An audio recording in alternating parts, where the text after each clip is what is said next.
अच्छा व्यवहार करो, सब में प्रभु विराजमान है, ये भाव रखो, बस वो सिद्धि मिलेगी। सिद्धि का मतलब परिपक्वता, हमारा उन सिद्धियों से नहीं। सिद्धि का मतलब होता परिपक्वता। जैसे चावल सिद्ध हो जाता है ना, जहां दबाओ वहां दब जाता, बोले सिद्ध हो गए। सिद्ध माने पक जाना, परिपक्व हो जाना। ऐसे ही तुम्हारा अहंकार गलित होगा, देहाभिमान, और वो आ जाएंगे। साधना हमारे लिए, प्रभु के लिए नहीं। वो कभी भी आ सकते हैं। कभी एकांत में बैठकर अगर एक बार उनसे बात करना आ जाए ना, रोना कि अब तो जीवन की शाम होने जा रही है, प्रभु आपको तो, अब हम अगर कोटि कल्प लग साधना करें तो आप प्रसन्न हो कि ना प्रसन्न हो मेरा, अब हम तो यही कह रहे जैसे जल्दी आ जाओ। जीवन की शाम होते होते कहीं अंधेरा ना हो जाए, फिर हम आपको देख ना पाए। पुकार सच्ची कहते, वो आपके हृदय में ही बैठे, ये बातें समझ में थोड़ा कम आएगी। अगर आप उनसे बात करना शुरू करें तो आप देखेंगे, पहले तो अन्य की अंदर आसक्तियां और चाह मिटाएंगे, फिर उत्तर आने लगेगा। एक क्षण भी आपसे अलग नहीं है, एक क्षण भी। ऐसा दोस्त, समर्थ, सर्वज्ञ, सर्वत्र, कर तुम अकर तुम अन्यथा कर तुम, फिर क्या छाती फूली घूमती। इसीलिए वास्तविक जो भगवत भक्त हैं, भगवत प्रेमी जन है, और धारते रहते, कोई भय नहीं, कोई शोक नहीं, कोई चिंता नहीं। अरे हम अविनाशी के बच्चा है यार, फंस गए इस शरीर और भोगों में, तो आज हम परेशान हैं। नाम जप भगवद आश्रय। आपसे कोई मिलेगा धनी मानी तो ऐसी बात करेगा कि बहुत सुखी है, लेकिन ये वो अस्पताल है जहाँ सब कोई अपने मर्ज को धीरे से बता देता है। कि जो हम सत्संग में कहते हैं कि बिना भगवत शरणागति को नाम जप के तुम्हें चैन नहीं मिल सकता, वो बात जब देखने को मिलती है तो लगता है प्रभु महाजनों ने, गुरुजनों ने, शास्त्र ने, और छाती में जो आया वो सत्य है। देखो इसके पास सब कुछ है, मान लो आपके पास सब कुछ है। चलो अब आज जाने का नंबर आ रहा है। अब क्या है तुम्हारी अटैची पे? यहाँ का शरीर, यहाँ का बैंक बैलेंस, यहाँ का पद, यहाँ के मित्र, पत्नी, पुत्र, परिवार। अब भैया बिल्कुल खाली हाथ, अकेले। इसीलिए कहते हैं मन लगे न लगे, भाव कुभाव अनख आलसहु, नाम जपत मंगल दिसि दसहु। आपको बिल्कुल मन नहीं लग रहा, कोई श्रद्धा नहीं है, कोई भाव नहीं। समझो विश्व में आप श्रद्धा से पियो तो उसमें मारण शक्ति वो मार देगा, और अश्रद्धा से पियो तो मार देगा। जबरदस्ती कोई पिला दे तो मार देगा।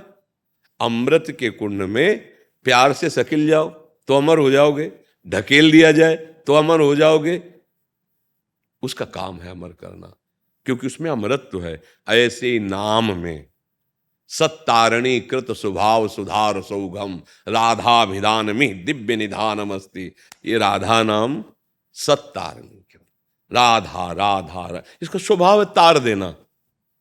फिर क्या, उसका अपना स्वभाव, जीव अपना स्वभाव नहीं छोड़ पाता। कालिया ने जब भगवान ने मर्दन किया ना, तो भगवान से प्रार्थना करता है कि क्षमा करना जगत गुरु, पहले तो मुझे पता नहीं था कि आप हो। प्रभु मेरा स्वभाव आपका ही दिया हुआ है, मैं बहुत वर्षों के बाद तक बदला लेता हूं, इतना मेरा क्रोधी स्वभाव है।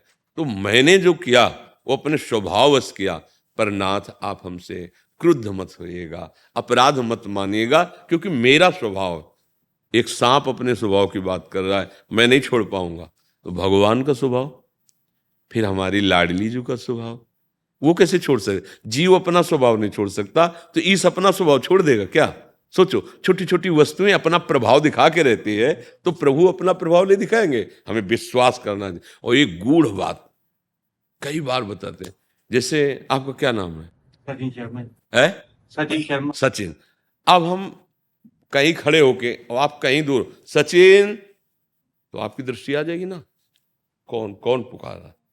अच्छा, आप अल्पज्ञ हो, एक सीमित दृष्टि वाले हो, सर्वत्र नहीं हो, लेकिन राधा वो सर्वज्ञ हैं, वो सर्वत्र हैं। क्या वो आपकी तरफ नहीं देखी? ये अंदर की बात, ये यथामाम प्रपद्यन्ते, वो देखा ना, आप नहीं देख पा रहे हो क्योंकि तुम और कुछ देखना चाहते हो, अभी कुछ और चाहे हैं। जिस दिन मिट जाएंगे उस दिन देख लेना। एक बार राधा कहा, श्री जी की दृष्टि आपकी तरफ गई। एक बार कृष्ण कहा, कृष्ण ने देखा। अब बार बार कृष्ण कहो तो तुम्हारे अंदर की वासनाएं, पाप नष्ट हो जाए, तो तुम्हें दिखाई देगा कि कहीं दूर नहीं, आसपास, अंदर बाहर मेरे प्यारे ही प्यारे हैं। और जी लक्ष्मी चाहर जी। राधे राधे। महाराज जी चरणों में कोटि कोटि प्रणाम। महाराज जी, हम इंसानों से प्रतिदिन असंख्य छोटे छोटे जीवों की हत्या जाने अनजाने में होती रहती है। कुछ जीव इंसान के दुश्मन हैं, जैसे चूहा, मच्छर आदि, उनकी भी हत्या नहीं, जानबूझकर कर दुश्मन देते नहीं हैं। करते। देखो, दुश्मन शब्द से द्रोह पैदा होता है। जैसे अब किसान अपनी फसल की बस इसमें बड़ी सूक्ष्मता है, उसमें तर्क वितर्क काम नहीं करेगा। जैसे किसान अपनी फसल की रक्षा के लिए, मान लो सैकड़ों हजारों चूहे लग गए, अब उनमें दवा रखेगा। उसका उद्देश्य चूहों को मारना नहीं, फसल की रक्षा करना है। आप सोहनी लगा रहे हैं, आपका उद्देश्य घर साफ करना है, चींटी मारना नहीं है। आप गाड़ी से जा रहे हैं, आप यात्रा कर रहे हैं, और उसमें कोई, जैसे चींटे, कई जीव ऐसे, हमारा उद्देश्य जब बनता है किसी जीव की हत्या करना, जैसे अभी आपने शब्द उच्चारण किया, ये हमारे दुश्मन है, अब आपको उसका भोगना पड़ेगा। दुश्मन नहीं है, हमें बचाव पक्ष करना है, हमें मारना उद्देश्य नहीं। हम उसको निकालते हैं, अब वो हमारे बचाव पक्ष में यदि मारा जाता है तो सुरक्षा के मच्छर तो मारे जाते हैं। देखो, कहाँ लिखा है कि मच्छर मारे? हम तुम्हें भागवत में मच्छर शब्द दिखाए लिखा हुआ, नरकों की जहां गति है कि मच्छर भी नहीं। अब देखो, हमारे यहाँ काटा मच्छर, हम आपसे बात कर रहे हैं, ऐसे लगा, मर गया ना, कोई बात नहीं, समझ रहे आप। अब वो एक ऐसे हमने देखा था, पट पट ऐसे मार, नहीं भाई, आप मच्छरदानी लगाइए, आप ऐसे धुएं, ऐसी औषधियां लगाइए, वो निकल जाएंगे। पूरी सृष्टि से मच्छर मिटा सकते हो क्या? कुछ मिटा, हमें पाप नहीं करना, बचाव पक्ष में रहना है। बचाव पक्ष समझो, हमारा उद्देश्य मारना नहीं, बचाव पक्ष है। बचाव पक्ष में जो हो रहा है, बस बात यहां समझनी, उद्देश्य का दंड होता है। अच्छा, यहां न्याय विभाग बाहरी पॉइंट चाहिए, और हमारे यहां न्याय विभाग आंतरिक पॉइंट चाहिए। आंतरिक, हम अपने जैसे रसोई में बहुत से जीव ऐसे निकलते हैं, आप पहले उनको निकालने की कोशिश कर दीजिए। पोछा लगा रहे हैं, किसान से तो लाखों जीव मरते हैं, यात्री से लाखों जीव मरते हैं। यात्रा आप कर रहे हो, चाहे आप पैर से ही करो, चाहे गाड़ी से करो, कितने से जीव हैं। बस दंड मिलता है उद्देश्य का। हमारा उद्देश्य, जब हम कह दिए ये हमारे दुश्मन है, इसलिए पहले शब्द में टोका नहीं। सृष्टि में 3 गुणों से रचना हुई, सतोगुण, रजोगुण, तमोगुण। कुछ सात्विक प्रकृति के जीव हैं, वो मनुष्य हैं, वृक्ष भी हैं। कुछ राजसी प्रकृति के हैं और कुछ तामसिक प्रकृति के हैं। जैसे मच्छर का आहार ही है खून पीना, भगवान ने तो बनाया है। अब अपनी रक्षा आप करोगे, थोड़ी कि पूरी सृष्टि से मच्छर मिटा दोगे नहीं। हर जीव जीने के लिए सृष्टि में है, अपने बचाव पक्ष में तो बात अलग है। हमारे जो शास्त्रीय सिद्धांत है, अपना बचाव पक्ष, उद्देश्य। इस पाप का प्रायश्चित कैसे करें? मतलब अगर हम ऐसे जानबूझकर कोई अपराध करते हैं तो फिर उसके लिए प्रायश्चित है। जैसे धुंधुकारी ने बड़े पाप किए, मुक्त होना चाहता तो श्रीमद् भागवत का अनुष्ठान करवाया। जैसे नाम कीर्तन 24 घंटे का रख लो, भगवान नाम कीर्तन, कोई आए ना आए, 2 लोग बैठ के क्रम से 24 घंटे नाम के, तो नाम संकीर्तनम यस्य सर्व पाप प्रणाशनम, समस्त पापों का नाश कर देगा।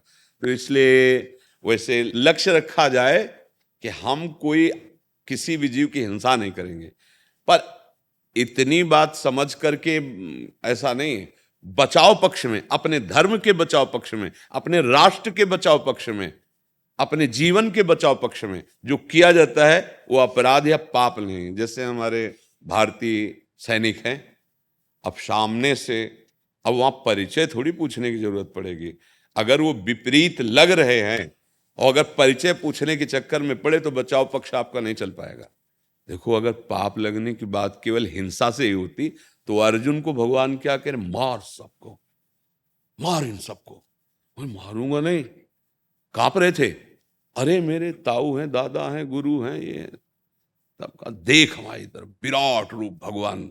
और जैसे लौंग इलायची नहीं होती, दाढ़ों में फंसी होती, ऐसे भीष्म, द्रोणाचार्य सब महाकाल भगवान खा रहे हैं, मार, तू केवल निमित्त मात्र बन। बात समझना, वहां भगवान रण क्षेत्र में एक धर्म के अनुसार आज्ञा कर रहे हैं। ऐसे ही यहाँ देखना है। अब अगर किसान हाथ जोड़ के फसल में बैठ जाए, चूहो भाग जाओ, कीड़े मकुड़े तुम मत खाना हमारी फसल, कुछ नहीं मिलेगा उसको। ऐसे ऐसे कीट हैं और वो पूरा जीवन उसी से अतिथि सेवा, परिवार सेवा सब होना, तो ऐसी दवाइयां डालते हैं, ऐसा कार्य करते हैं। तो ये भगवान की सृष्टि है। बचना सिर्फ इस बात से, हमारा लक्ष्य उनको मारना नहीं, अपनी फसल सुरक्षित रखना है। ये हमारे दुश्मन है, ऐसा किसी से भी नहीं, सांप में भी नहीं, बिच्छू में भी नहीं।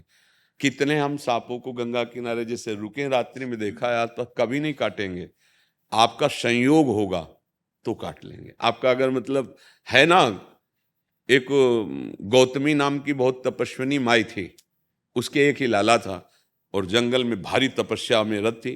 वो खेलने के लिए गया तो उसे सांप ने काट लिया, और जो वहाँ के व्याध आदि थे उठा के लाए और कहा, देवी आपके पुत्र को किसी जहरीले सांप ने काट लिया। तो बहुत मंत्रवेत्ता थी, तुरंत मंत्र उच्चारण किया और सांप सामने आया, और दैवी शक्ति संपन्न थी। उन्होंने कहा, अभी मैं भस्म करती हूँ, तूने मेरे बेटे को क्यों काटा? तो उनका, क्षमा करना, मैंने नहीं काटा, दिखाई मैं दे रहा हूं, मृत्यु से मैं प्रेरित था, मृत्यु मेरे दिमाग में चढ़ी हुई थी, उसने कटवाया। सांप वहीं बैठा है। मृत्यु का आकर्षण, ये महाभारत में भगवान श्री कृष्ण द्वैपायन व्यास देव जी के द्वारा रचित है। मृत्यु का आवाहन किया, मृत्यु देव आए, बोले मैं तुम्हें भस्म कर दूंगी, मेरे बेटे को सांप से प्रेरित करके कटवाया। बोले क्षमा कीजिए, मैं काल से प्रेरित था, मेरा कोई दोष नहीं, काल की आज्ञा से मैंने ऐसा किया है, काल को आकर्षित किया।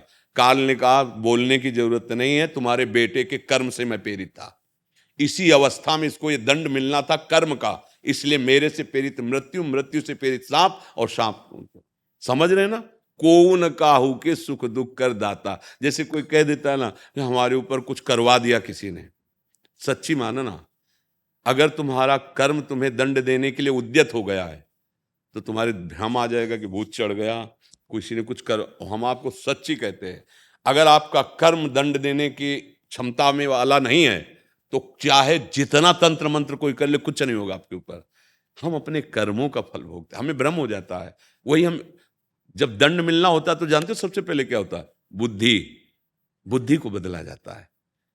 बुरी दशा आने के पहले बुद्धि, तुमको ये तो चक्कर है, बैठ गया, अब चक्कर है, अब जादू टोना झाड़ फूंक और थप्पड़ चल रहे हैं, पिट रहा, कर्मों को भोग नहीं हो रहा है, कर्मों को भोग रहा है, चिमटी से पकड़ के उसको नोच रहे। अब वो उसकी बुद्धि काम नहीं कर, सोच रहा है ऐसे हम ठीक हो जाएंगे, उसका कर्म, और जहां कर्म भोग ठीक हुआ, सच्ची कहते हैं, अपने आप वो फ्रेश हो जाएगा। कर्म भोगों का सारा खेल है। हम जानबूझकर किसी जीव की हत्या का भाव न रखें, स्वाभाविक अपनी सुरक्षा, अपनी वस्तु की सुरक्षा, वो अलग बात है। अगर हम जानबूझ के, जैसे पहला शब्द निकला दुश्मन, फिर वो गलत हो जाएगा। ऐसा जी। प्रबल जी पंचकुला से। राधा वल्लभ श्री हरिवंश। महाराज जी, क्या गुरु के प्रति समर्पण भगवान के प्रति समर्पण के बराबर है? ज्यादा है भगवान से, ज्यादा इसलिए कि भगवान हमारे हृदय में बहुत समय अनंत काल से बैठे रहे, पर चुप चुप बैठे हमारी दुर्दशा देखते रहे, अपनी माया को नहीं रोका, बैठे रहे ना हृदय में। सबके हृदय में भगवान है ना, लेकिन वही भगवान जब गुरु रूप से आए तब माया मुक्त कर दिया। इसीलिए गुरु गोविंद दो खड़े, काकेला गोपाएं, तो बोले बलिहारी गुरु आपने, जिन्होंने गोविंद दियो बताए। तो गोविंद ही गुरु हैं, पर गोविंद जब हृदय में बैठे हैं तो सबका हृदय आनंदित होना चाहिए ना। बोले इसलिए नहीं हो रहा कि गोविंद तक पहुंच नहीं है, और जब वही प्रभु गुरु रूप से आए तब फिर अज्ञान का अंधकार नष्ट हुआ और साक्षात्कार हो गया। गुरु और प्रभु दो नहीं, दो ही कहे ना अनन्यता, गुरु गोविंद एक ही हैं, गुरु साक्षात पर ब्रह्म। तो अगर हम बात माने भगवान की तो कह रहे मोते ही अधिक गुरु ही जिय जानी, मेरे से भी अधिक गुरु का सम्मान करे, गुरु का भाव करे। और भगवान ने सबरी जी के सामने कहा, सातो सम मोहिमय जग देखा, मोते अधिक संत कर लेखा। गोस्वामी जी ने एक जगह कहा, मोरे मन प्रभु अस विश्वासा, राम ते अधिक राम कर दासा। तो कई जगह ऐसे पॉइंट मिलते हैं जिनके कारण हम कहते हैं कि गुरु भगवान से भी बढ़कर मानने योग्य है। भगवान ही है, पर गुरु आकर माता की तरह फिर हमें संभाले और अपने स्वरूप का साक्षात्कार करवाए। ऐसे में जैसे आप लोगों को देखते हैं तो हम एक संत के ही तुल्य देखते हैं। हमारे भारत की रक्षा के लिए अपने प्राणों की बाजी लगा दे। देखो जब ये अपराधी जन प्रवेश करते हैं तो हमें जब सुनने को मिलता है कि हमारे देश के अमुक जवान, तो देखो ये संत हैं, अपने परिवार से दूर रह करके और हर कष्ट सहकर जहाँ जैसा आदेश हुआ सरकार का प्राणपण से लगे। हम प्रणाम करते हैं, आदर करते हैं, बस बीच बीच में नाम जप करते रहना, प्रभु का नाम जप करते रहना हमें बहुत प्यारे लगते हैं। हमारे देश के जो रक्षक जवान हैं, तुम रात्रि में जो तुम चैन से सोते हो ना, तब ये रात्रि में बेचैन होकर टहलते हैं कि अगर एक भी घुसा तो सैकड़ों को मारेगा, समझो। तो इनका स्वागत, इनका सम्मान, इनकी प्रियता हमारे लिए बहुत हृदय में है। हम अपने राष्ट्र रक्षक सैनिकों को प्रिय समझते हैं क्योंकि हमारी पूरी सभा, पूरी सेना, देखो अगर आप गृहस्थी में चैन से सो रहे हो तो ये हमारे प्रभु के सवाल, और नाम जब करते रहेंगे तो इनका मंगल अपने आप होता रहेगा। बहुत सुंदर, बड़ी कृपा की दर्शन दिए आकर के, अहो भाग्य कि हम तो कहीं जा नहीं पाते शरीर अस्वस्थता का, आप सब संत जन कृपा करते हैं। प्रभु जब अनुग्रह करते हैं तब संत दरस होता है, नहीं प्रभु अनुग्रह से। जब द्रवहि दीन दयालु राघो तो साधु संगति पाए। तो परस्पर जो बोधयंतः परस्परम, भगवत चर्चा, भगवत दर्शन, ये भगवान की अहेतुकी कृपा से होता है। हाँ, निरंतर नाम स्मरण, सार बात रह गई साधना में, जो बने सो बढ़िया, नहीं तो निरंतर नाम स्मरण, बस एक शब्द है। नारद जी ने कहा अव्यावृत भजनात् अखंड तैल धारावत भगवद स्मृति, तार न टूटे। कोई भी विकार हृदय में नहीं रहेगा, कोई भी विकार तुम्हें पराजित नहीं कर पाएगा, कोई भी ममता जाल तुम्हें फंसा नहीं पाएगा, बस निरंतर नाम। हम लोग जहाँ नाम को छोड़े, हनुमान जी महाराज करे सावधान का हनुमंत विपत्ति प्रभु सोई जौ तो सुमिरन। निरंतर भजन करो, नहीं विपत्ति में फंस जाओगे। विपत्ति क्या है? संसार प्रिय लगने लगना, संसार का कुछ भी पद, भोग, व्यक्ति, स्थान जो प्रभु से विमुख कर दे वो हमारे लिए ठीक नहीं है। इससे बचाएगा नाम, नाम स्मरण। जितना नाम स्मरण जीवन का सार है। बस अंदर ही अंदर, अंदर ही अंदर अंतर्दाव लगी रहे, धुआं न प्रगटे कोय, कह जाने दिल आपनो या जा सिर बीती होए। अंदर ही अंदर ऐसी नामाग्नि पैदा हो जाए कि चैन न मिले हमें हर समय। देखो अपने लोगों को भगवान ने तो दासत्व दे दिया, अब इस दासत्व का निर्वाह उन्हीं के बल से करना है, पर स्वामी का विस्मरण न हो, यही सच्चा दासत्व है। हर समय उनका स्मरण, हर समय। बाबा हम आपकी शरण में हैं, आपका शरणा दीजिए प्रभु। राधा राधा। 6 महीने से तड़प गए बाबा, चेन्नई से आए, तड़प गए, कब दर्शन होंगे? आप बार बार कह रहे किडनी फेल, मैंने कहा अगर नहीं दर्शन हुए तो मेरी जिंदगी फेल। बहुत। और आप इतने प्यारे लगते हैं, पता नहीं क्या है प्रभु, क्या कारण है पता नहीं प्रभु। पागल हो जाएंगे हम तो प्रभु, आपके दीवाने हो गए प्रभु। मैं दिल से कह रहा हूँ प्रभु, आप तो दिल की जानते हैं प्रभु, मैं पागल हो जाए, इतने दीवाने। और मेरे पीछे मेरे घर वाले भी दीवाने हो गए प्रभु। आपके? आप मेरे घर वाले आपके दीवाने हो गए प्रभु। देखो मेरे घर में आपकी छवि लगी, सब दिन आपको देखते देखो रहते हैं। इसका रहस्य यह है कि हमारी जो लाडली जो है ना बहुत प्यारी है, और उनकी हम चरण दासता में है, तो जिसके पास रह जाता है उसका प्रभाव पड़ता है ना।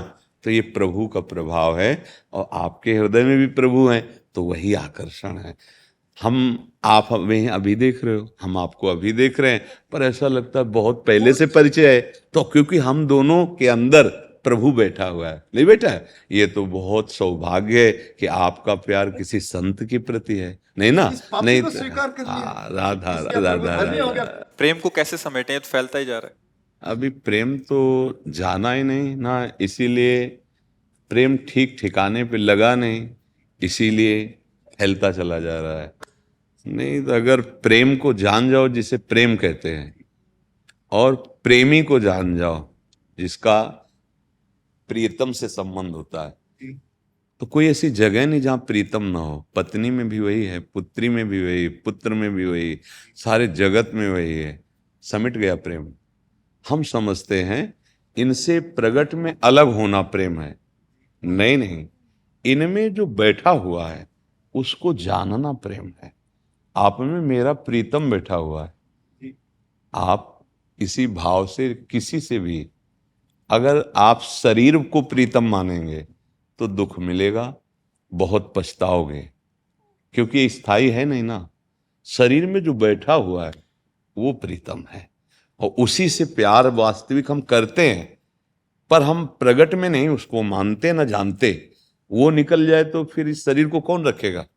लेकिन उसको हम ना जानते हैं ना उसको मानते हैं। इसलिए कहा गया कि तुम्हारा प्रेम जो है वो झूठा है, क्योंकि झूठे शरीर का प्रेम है। प्रेम सत्य से होता है, और सत्य प्रेम है। तो उस सत्य स्वरूप प्रेम को जब हम भगवत स्वरूप में लाते हैं तब सच्चा हो जाता है। कुत्ते में भी भगवान देखा, खंबे से भी भगवान प्रकट हुए, नहीं प्रकट हुए। देखो विट्ठल भगवान को नामदेव जी ने कुत्ते में से प्रकट कर, ये प्रेम। कुत्ते में भगवान, खंबे में भगवान, तो पत्नी में भगवान, पुत्र में भगवान, सब वही बने बैठे हैं। पर हम ये नहीं देखते, हम देखते हैं शरीरों को। ध्यान देना, अब वो फैल गया, अब वहां लागू नियम हो जाता, सबकी ममता ताग बटोरी, फिर मम पद मन ही बांध बर डोरी। तो अंदर से पहले नाम जप करो, समेटने की ताकत आ जाएगी। नाम जप करते रहो, कोई गंदा आचरण ना हो, बदनाम। धन्यवाद। सचिन शर्मा जी पंजाब से। गुरुदेव भगवान, आपके चरणों में कोटि कोटि प्रणाम।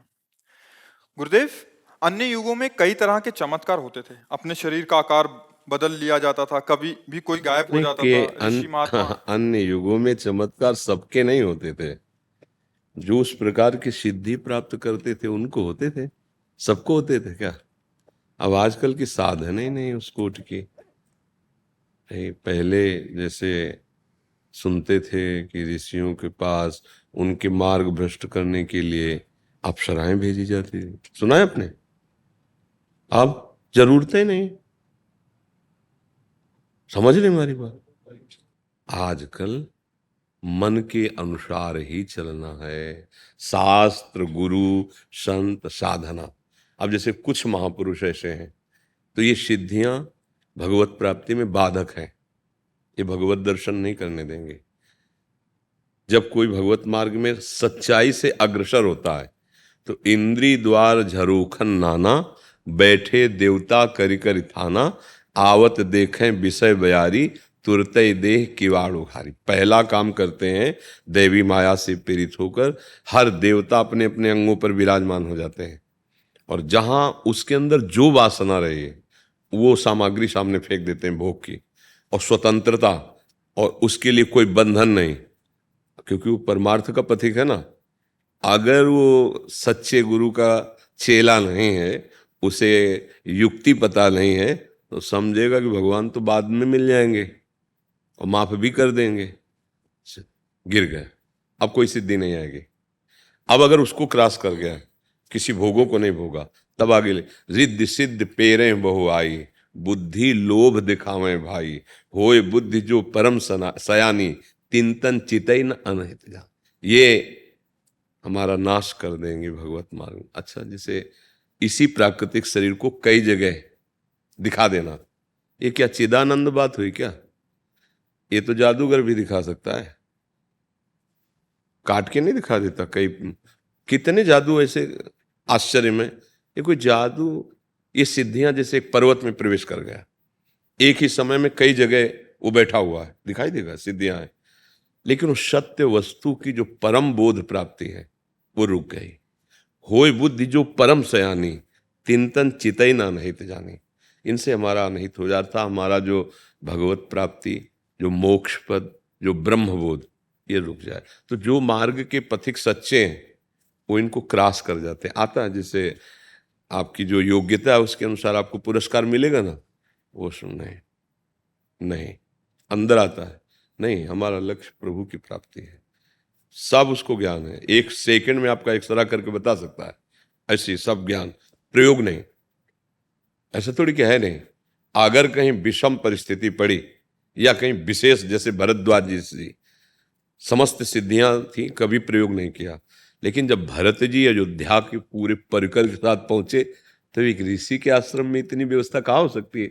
2-4 जन आवे कन्नु, फिर उन्होंने कहा कि अतिथि तो बहुत बड़े आए हैं भरत जी महाराज, और पूरी अयोध्या भगवान राम के प्रेम में।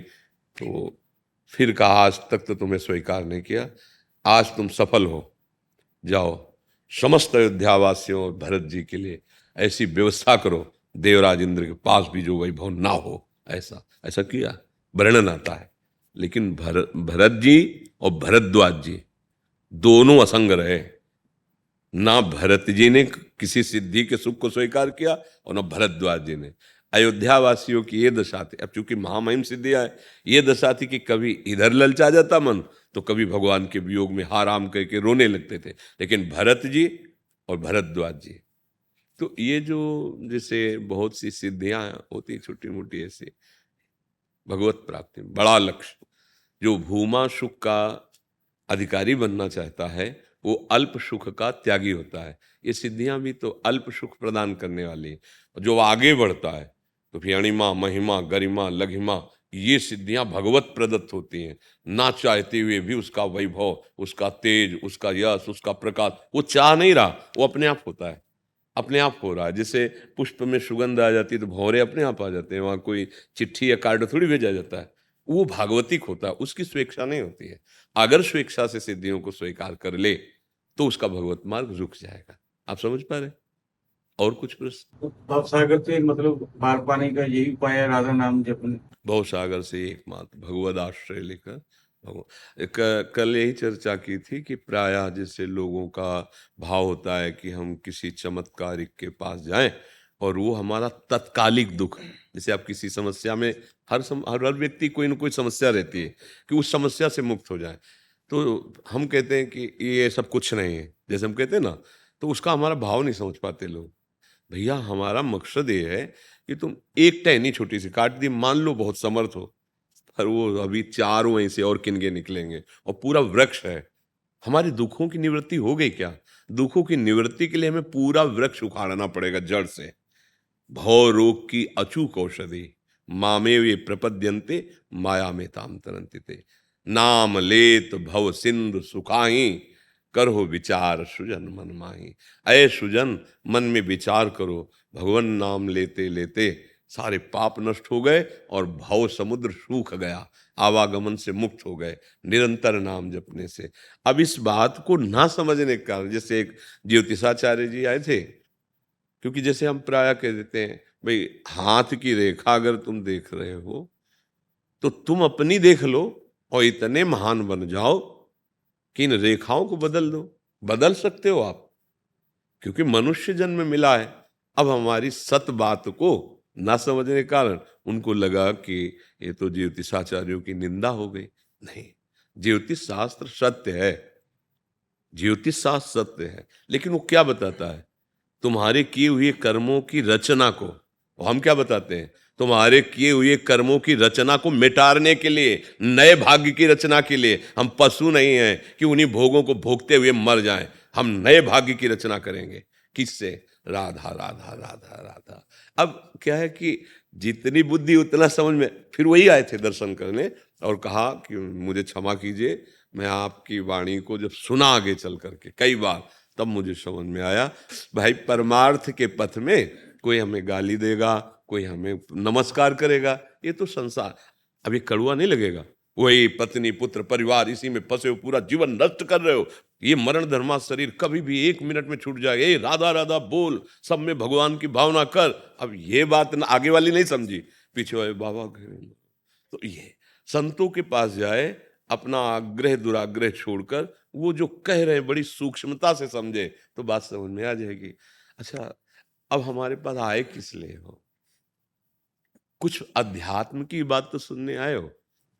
अच्छे आचरण अगर करो, जीवन में किसी से आशीर्वाद मांगने की जरूरत नहीं है, पक्की बात कह रहा हूं। वही हम आपको सत्य वचन सुनने में अब रुचि कम रह गई है। अगर सत्य शास्त्रों की वार्ता, सत्य वार्ता सुनोगे तो ऐसा नहीं, कलयुग वहां है जहां उसके आचरण है। शराब पीना, मांस खाना, व्यभिचार करना, परिस्त्री गमन करना, हिंसा करना और स्वर्ण चोरी। अगर ये 5 में एक भी है तो कलयुग है, और अगर ये नहीं है तो नहीं है। अब बोलो यहाँ क्या कलयुग है? अपने लोग सब बैठे हैं, क्या कलयुग है? क्योंकि भगवत चर्चा हो रही, साधु समागम हो रहा है। यही तो हर समय हो सकता है। अगर हम नाम जप करो, अच्छे आचरण करो, व्यसन छोड़ दो, तो कलयुग का कोई प्रभाव नहीं पड़ेगा। शेरवंश महर्षि, आप जो सफेद में बैठे हैं, ये सारे एडवोकेट वकील हैं Punjab and Haryana high court में। तो महर्षि आपका सत्संग सुनते हैं और राधे राधे उधर अभी कल एक जने मिले थे, इनमें से कह रहे थे कि अभी ऐसा माहौल हो गया है, सभी राधे राधे एक चैम्बर्स में रहते हैं तो सारे। हम प्रणाम करते हैं, यदि आप ऐसा करते हैं तो धन्यवाद है। देखो, कलयुग में ध्यान, धारणा, समाधि या ब्रह्म ज्ञान बहुत कठिन है। कृतयुगे ध्यायते विष्णुम, त्रेतायाम यजतई मखई, द्वापरे परिचर्यायाम कलौ तद्धर कीर्तनात्। देखो, अंदर आंख मूंद के देखो तो मन अंधकार में, वृत्तियों में भटक रहा है। दिमाग में अंधकार के सिवा कुछ नहीं, ध्यान नहीं हो सकता। ये सतयुग में होता था। कृतयुगे माने सतयुग, सतयुग में ध्यान प्रधान था। त्रेतायाम यजतई मखई, अब यज्ञ का ऐसे करोगे, घी में चर्बी मिली। पहले तो राक्षस यज्ञ को नष्ट करने के लिए ऐसा कर देते थे, अब तो आप कहाँ से घी खरीदोगे? यज्ञ में तो बहुतायत घी की चाहिए। घी कहाँ शुद्ध है? कैसे शुद्ध है? पशुओं का पालन नहीं हो रहा तो घी कहाँ से मिलेगा? तो आप कुंतलों खरीद लो, ट्रक भर खरीद लो, तो यज्ञ कैसे सिद्ध होगी? जिन जौ धान यज्ञ में प्रयोग किए जाते थे उसमें केमिकल या ये चीजें नहीं डाली जाती। आपके पास अन्न ही नहीं जिससे यज्ञ करेंगे। अच्छा, त्रिकाल संध्या और वैदिक सिद्धांत से युक्त मंत्रवेत्ता होंगे, पर ज्यादा दर्शन में नहीं आते, तो यज्ञ असंभव सी हो गई। यज्ञ भी जो कल्याण के मार्ग हैं। अच्छा, द्वापर परिचर्यायाम, भगवान की सेवा पूजा किससे करोगे? तरोई में भी इंजेक्शन लगते हैं, अशुद्ध हो रहे हैं। फल किसी भी ऋतु का कभी भी आप खरीद लोगे, है ना उसमें। हम कैसे भगवान को रिझाएं? हम खा के ब्रह्म ज्ञान की बातें केवल कर सकते हैं, ब्रह्म बोध नहीं प्राप्त कर सकते। बहुत कठिन है। अब एक उपाय बचा है, ये कलिकाल मलायतन मन कर देख विचार। मन कर विचार करके देखो, गंदगी ही गंदगी दिमागों में फैल रही। केवल जीवन का उद्देश्य बनता चला जा रहा है इन किन प्रकारों में रुपया कमाना और मनमानी भोग भोगना, यही मस्ती समझी जा रही। आप देख लो कितने दिन, क्या शरीर छूटेगा नहीं? क्या यहां तुम्हारा वैभव छूटेगा नहीं? फिर जो कर्म कर रहे तुम लाद के ले जाओगे, इनको हिसाब दे पाओगे? इसीलिए बड़े भाग्यशाली, इसलिए हम आप लोगों को प्रणाम किया कि आप बात सुन रहे हो। ये जो हम राधा नाम बोलते हैं ना, ये यहां का अनुभव, आचार्य वाणी का अनुभव। ये वृंदावन तो सुना है, वृंदावन सत्य है। धाम जैसे सियाराम का साकेत सत्य है, ऐसे राधेश्याम का वृंदावन सत्य है। ये वृंदावन के पत्ते पत्ते से आवाज निकलती है, राधा राधा। वृंदावन के वृक्ष को मरम न जाने को, यहाँ डाल डाल और पात पात पे राधा राधा। और राधा नामैव कार्यम हेनुदिन मिलितम साधना घीस कोटिस त्याज्यो। यदि राधा राधा कहने को मिल जाए तो करोड़ों साधनाओं का जो फल है वो हे हो जाए, ऐसी वस्तु तुम्हें प्राप्त होगी, प्रेम। और जो कर्म बंधन है ना, अनुल्लिख्यानंतान अपि तदपराधान मधुपतिर महाप्रेमाविष्टम तो परम देयम विमश्रति तवैकम श्री राधे गृणति ही नामामृत रसम। अगर राधा राधा नाम अमृत आप रट रहे हो, ठाकुर जी रजिस्टर फाड़ देंगे। अनुल्लिख्यानंतान, वो अखिल कोटि ब्रह्मांडों के जज हैं, उन्हीं के हाथ में कलम है ले। हाँ, हम लोग तो कुछ दिनों के लिए है, कुछ दिनों के लिए पदाधिकारी हैं। ना पद रहेगा ना शरीर रहेगा। सरकारी आदमी हो, बंगला गाड़ी बदलना पड़ेगा, ये सब नहीं बदलेगा। ये शरीर बदल जाएगा, वो कार्य बदल जाएगा, सब छूट जाएगा। ये ऐसी कमाई कर लो कि यहां भी सुखी रहो और वहां भी सुखी रहो। अब अज्ञानी जी कहते वहां किसने देखा है? अब जैसे गांव में पूछो ना, पुलिस पकड़ लेगी तो डंडे मारेगी, जेल भोगोगे। अरे कौन जेल कहाँ? जब पकड़ जाते हैं ना तब उनको पुरखा याद आ जाते हैं। हाँ है जेल और है लठ चलती है। ऐसे नरक है तुम्हारे, ना कहले से नहीं हटेगा। अवश्य में भोक्तव्यम, भगवान कह रहे हैं, कृतम कर्म शुभा। बड़ा प्यारा नाम प्यारी जी का है, राधा राधा राधा राधा। एक प्रार्थना है, जैसे कई बार हम सबसे कहते हैं, हम जिसको जानते हैं कि ये अधर्म है, हम बचने की चेष्टा करें। आपको सत्य कह रहे हैं, अधर्म का 1 करोड़ आपको अशांत और दुखी और परेशान कर देगा, और धर्म का 100 रुपया आपको शीतल कर देगा। हाँ, आप समाज को नहीं दिखा पाओगे कि आप करोड़पति हो, लेकिन आप इतने मस्त रहोगे जो किसी उपाय से नहीं। आप नाम जप करो, अच्छे आचरण करो, किसी से आशीर्वाद मांगने की जरूरत नहीं, अपने कर्तव्य का पालन करो, धर्म से प्राप्त धन का ही उपभोग करो, आप शांत हो जाओगे, आप प्रसन्न हो जाओगे। हाँ, भगवत मार्ग में चलने वाले का चेहरा बताता है, मुख प्रसन्न तन तेज विराजा, कीन्हे से रामचंद्र कर काजा। अगर भगवत मार्ग में नहीं तो हम बताएं आपको, हमारे पास तो सब आते रहते हैं। हमने अरब खरबपति देखा है जिनके मुनीम रुपया गिनते उनको पता भी नहीं कितने आते हैं, लेकिन घोर अशांत, घोर अशांत। अब वो अशांति के उनके विषय जो रखे गए सामने वो बता देंगे तो आपको लगेगा कि यार क्या जिंदगी है, अशांत। आप धर्म से चलो, जिसे जानते हो ये अधर्म का धन है, उसको ऐसे डरो जैसे सांप आ जाए ना तो पहला काम होता भागना, बाद में विचारना नहीं होता, पहले होता झटकना, दूरी। ऐसे डरो अधर्म के धन से। यद्यपि ये बात प्रिय नहीं लगेगी, क्योंकि अब जैसे आप वकील हैं तो अच्छा धन वही देगा जो इसका केस बिगड़ा हुआ है, मतलब गलत है ना, तो वो पूछेगा इन वकीलों में श्रेष्ठ वकील कौन, बोले हो तो जितना रुपया आप कहेंगे हम देंगे, हमें जिता दो। जो सही चल रहा है वो ऐसा नहीं बोलेगा, वो ऐसा नहीं बोलेगा, वो बोलेगा मैं सही हूं, आपकी जो फीस हो देख लो, आप ईमानदारी से देख लो, मैं सही हूं, मैंने गलती नहीं की, आपको फिर दे। वो आपको पावर बार बार इसी बात का प्रलोभन देगा कि जितना आप अर्थ को हम दे देंगे। तो अर्थ से सुख मिलता तो बड़े बड़े धनवान हैं, आप देख लो हालत क्या है। एक बार हम शैमशी में थे, गंगा किनारे है, तो वह कहा कानपुर फैक्ट्री इलाका है ना, तो कई फैक्ट्रियां उनके थी। शाम के वो आए थे, हालत उनकी जो थी मस्तिष्क की, भोगा शक्ति की, उस समय तो बच्चे ही थे नैष्टिक ब्रह्मचर्य में, देख के घृणा हो गई थी कि क्या धन, क्या ये वैभव, पशुवत जीवन, ये क्या जीवन, इसी सुख के लिए मिला, ये तो पशु भी भोग रहे हैं यार, तुम दिव्य बनने के लिए आए हो।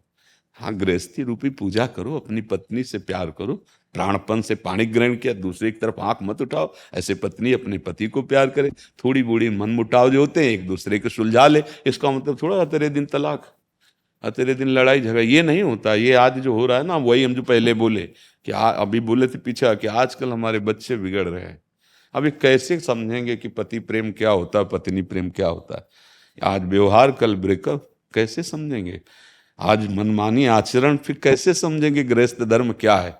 इसलिए आप लोग भाग्यशाली हैं अगर हमारी ये बात आपके समझ में आ जाए कि नमक रोटी खा के भले गुजारा कर लो भैया, पाप न बनने पावे, भगवद आश्रय और दबना नहीं। जैसे कोई ऐसे कहते ना, अगर हमारा काम नहीं करोगे तो फिर तुम चैन से रह नहीं सकते, तो तुम विश्वास करना, ये भगवान के हाथ में बात है, कोई बाल बांका भी नहीं कर सकता। विश्वास करना हमारी बात का। तलवार या बंदूक है, इनमें ताकत नहीं है। उनमें जो ताकत आती है वो तुम्हारा समय पूरा हुआ तो वो कहीं से भी आ जाएगी, और नहीं पूरा हुआ तो बिल्कुल कोई बाल बांका नहीं कर सकता। डरने की जरूरत नहीं। स्वभाव में भय मत लाओ कि हमारा कुछ कोई बिगाड़, अगर कोई कुछ बिगाड़ सकता है तुम्हारा ही कर्म, नहीं तो पक्की बात है चौड़े पे घूमो, कोई कुछ नहीं बिगाड़ सकता। ये जीवन के अनुभव की बात और महापुरुषों के अनुभव की बात। हम लोग डरते हैं, सच्चाई से देखो कुछ गलत है। अगर आपके अंदर भय है तो कुछ गलत है, आप देख लो। बिना गलत के भय नहीं उत्पन्न हो सकता।